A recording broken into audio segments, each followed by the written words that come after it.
Okay, good evening. Oh, how are we all doing today?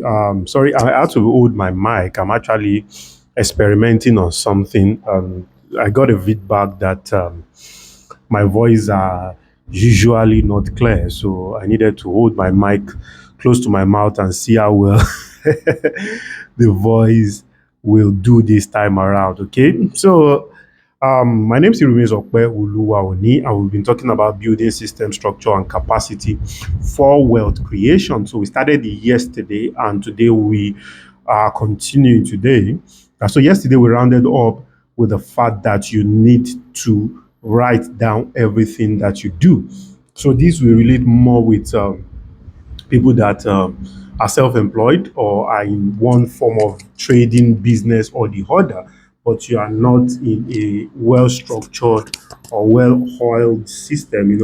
One of the privilege I had when I was starting out was that I started with a system where I literally learned everything from marketing to sales to operations to backend to account to everything. Okay, so that helped me to understand how business and structure work, right? And because you are in such a system, you are the privilege to see everything, unlike working in an established organization or starting out in an established organization.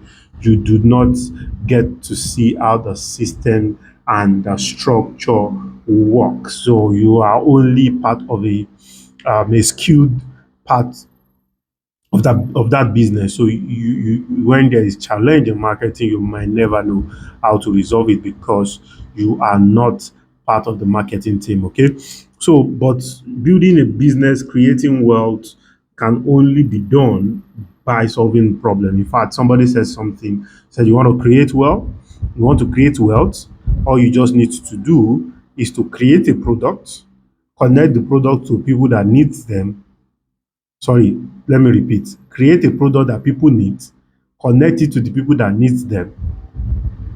Then you build a systems and structure around that product that you have created that does not need you to function. That is what the test of a true system and structure really, really, really works. So today,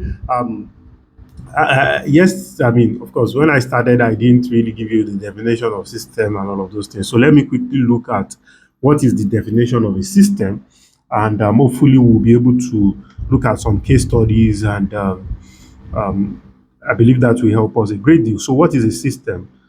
Set of components. So, a system is a set of components that we put together that must work together to achieve a particular goal.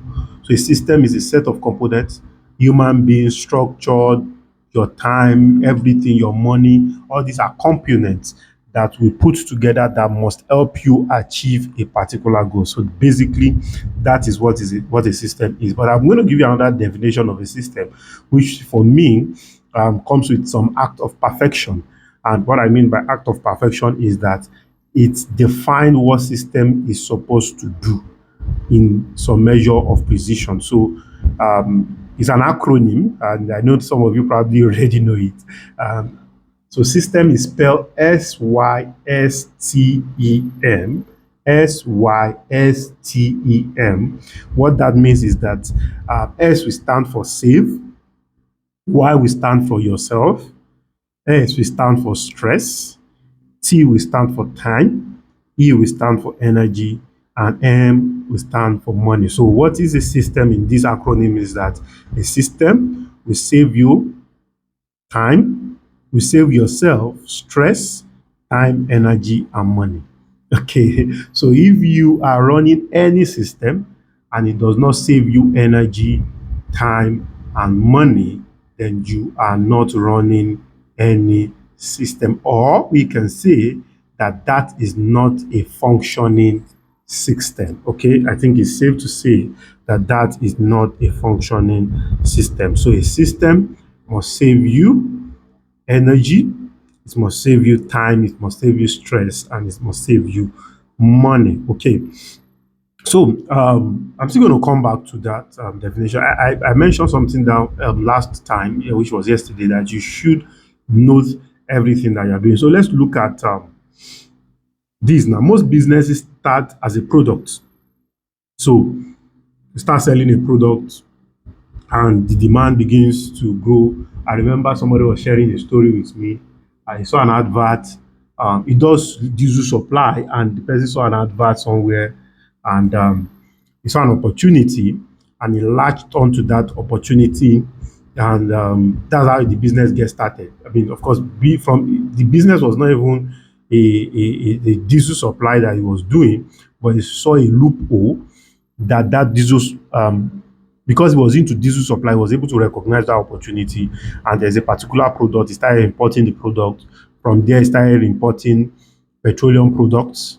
From there, he started servicing filling station. From there, he started doing basically that's how his oil and servicing company started.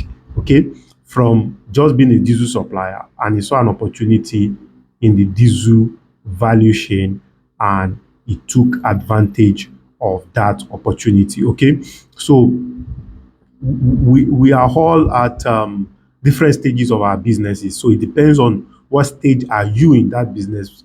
Then you can always relate with whatever I'm going to be teaching you tonight. Okay. So the Aliko Dangote developed from being a commodity seller. I'm just using examples that some of us can relate with. From being a commodity seller to a big conglomerate today. That's Aliko Dangote for you. Okay. I mean, these are people that we can relate with. I mean, there was a time he was just trading sugar. There was a time he was bagging it. Now he has a sugar factory. The same thing with cement. The same thing at some point to diesel. Now he has a refinery and all of those things. So no matter the stage you are, there is opportunity for you to scale up because you see, you play in the space of trading, all you just do is the margin, right? But when you manufacture or you scale higher, right, you are moved to another league entirely. You see, the difference between somebody that is playing in margin and somebody that is dictating all the controlling all the value chain in the business is just like somebody counting in 1 to 10 or 1 to 9 and somebody counting from 10 to 99. You see, you might think that you are on the same level because you play with 0 to 9, and for somebody that is counting from 10 to 99. So from 0 to 9, you have just counted 10 figures, right? From 10 to 99, you have not just counted 10, you have counted 11, you have counted 90, you have counted 99, right? So what you have basically done is that you have started counting uh, uh, uh, almost 80. And for somebody that is counting from 100 to 999 is not the same thing as somebody that is counting from 10 to 99. So there are different dimensions to these things, right? So there are different dimensions. So there's difference between somebody that is doing 1,000 naira turnover to 1 million naira turnover to 10 million naira turnover to 1 billion naira turnover, right? Like I mentioned yesterday too, it comes with its own problem, okay?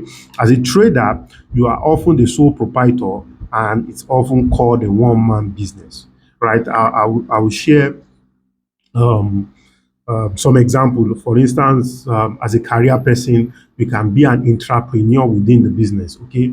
You are a single person within that business and maybe your job is a pork teller, your job is an accountant.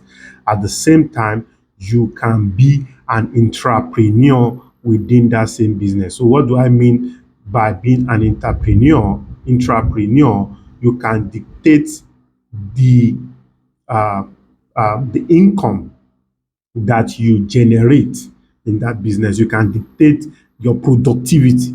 Your productivity is beyond the job description that you have or that was given to you, right? So that is you being an entrepreneur within that business. You see yourself as the CEO of that business. You see yourself as the one that determines what comes into that business. Okay. So I remember when I'm privileged to be the director of LifePage, and when direct LifePage started, and the company was just among few people. There were things that we did, there were reviews that we made, and we started developing SOPs. SOPs, which is, I mean, of course, often called standard operating procedures. Okay, so for those that want to ask what is SOP, what is SOP, what is SOP, SOP basically means standard operating procedure. So, what are standard operating procedures? So, these are the ways and manner we do things here. That's what that document means. Okay, so what it means is that if you develop an SOP for procurement, for instance, and the procurement manager leaves, all that happens is that you pick up that same SOP, you give it to the next procurement manager, and he picks it up, and the system runs itself. Okay, the system runs itself. Okay, so for us at LifePage, we started documenting things. We document every single thing, and those were the things that we developed into our SOP, how we do things here. And it's a living document that you keep, um, that keeps you have to keep it alive, so that over and over and over and over and over again you can edit it, you can modify it, you can change it, and you can improve on it. It's a living document over and over and over again. So yesterday I talked about you write down everything that you do. So today what you do is that you develop those things that you do in simple terms into steps. That is what is called SOP. Yes, you can look for the other form of dictionary definition, but I'm giving you practicality of what we did about 10 years ago, 10 plus years ago. We wrote down everything that we do, and this helped us to scale.